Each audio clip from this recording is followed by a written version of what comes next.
Hello mga kachinggo, ako si Ian. Gala dito sa South Korea, kaya laging walang pera.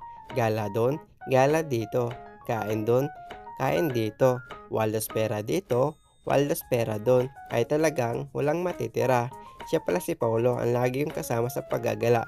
Siya man lilibre ngayon, kaya syempre, swerte na naman. At ito na nga, binigay na ni ate ang kanyang total ng binayaran. Sabi natin doon daw kami pupunta. Ngunit sabi niya, natatay daw siya. Sabi natin, punta ka lang doon. Lakad ka lang ng konti. Bilang ka lang ng 10 at 3 dura. Makikita mo na ang CR. Kaya ito si ate, naguguluhan na kung saan ba talaga kami pupunta. Buffet pala yung pinunta natin. Kaya inuna na natin yung Italian restaurant. Una dito, pizza syempre kasi Italian. Sunod naman natin ay dun sa kabila. Di ko alam kung anong meron doon. Kaya ano pa hinihintay nyo, punta na natin. At ito, nakita nyo ba to? Yan, masasarap yan kasi Italian yan. O, kita nyo ba? Mga sauce lang yan. Tsaka, dito sa kabila, makikita natin dito. Mga fried naman po siya. Ayan, may fried na hipo, may fried na karne, at kahit ano pa. Ito, kita nyo ba yan? May kamote, may baka, at kung ano-ano pa. Pili lang tayo dito kasi libre naman yan. Kasama yung sa binayaran natin, libre na may bayad.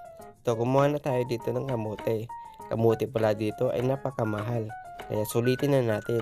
Kung sa atin, pinupulot lang yon. Punta naman tayo dito sa kabilang seksyon. Ano kaya dito? Oh, meron ditong mga potato. Potato ba to? Basta yun na yun. Potato chips na matamis. At ito naman, mayroon naman ditong pasta. White sauce naman siya. At syempre, kuha rin tayo ng french fries para lalong masarap. No kaya meron dito? Syempre, titingnan natin yan. Oh, mga sushi naman pala to. May salmon. Yun, ang salmon. Masarap to. Mamaya, babalikan natin yan.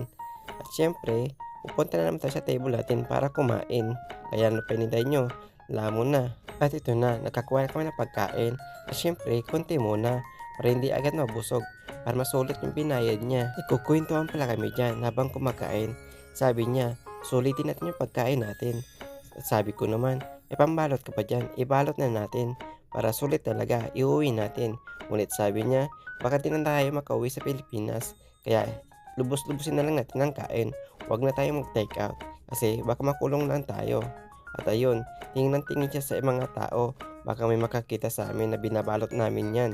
Pero wala naman, mamaya, lagot yan. Dami ng aming pagpipilian. Hindi na namin kung anong pipiliin at anong kakainin.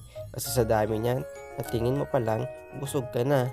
Ngunit syempre, kailangan natin sulitin ang ating binayad. Kaya ano pa hinintay natin? Pili ng pili ulit, kain ng kain. Mamaya, diretso na lang sa CR para lubos-lubusin na natin. Para makalabas Labas ulit ulit at at kain kain ulit. ulit. At syempre, hindi tayo magpapahuli. Kailangan natin tikman lahat. Kaya ito, dessert muna natin. Kunin natin lahat to ha. Huwag lang si ate, baka magalit yung asawa niya. At syempre, titikman natin yan. Chocolate, yan si ate. Nakikipag-agawan pa sa akin. Huwag kang mag-alala. Di ko kukunin yung gusto mo. Kasi mayroon akong ibang gusto. Yun ay ikaw. Ay, joke lang Joke lang pala. pala. At At syempre, syempre, hindi pa rin hindi tayo pa rin tayo tapos tapos kumain. kumain. Nakailang bis na rin tayong balik. Siguro, nagka-anim na kaming balik nito. Syempre, kailangan namin sulitin to. Sayang ng binayad namin, no? Kaya dapat, sulit talaga.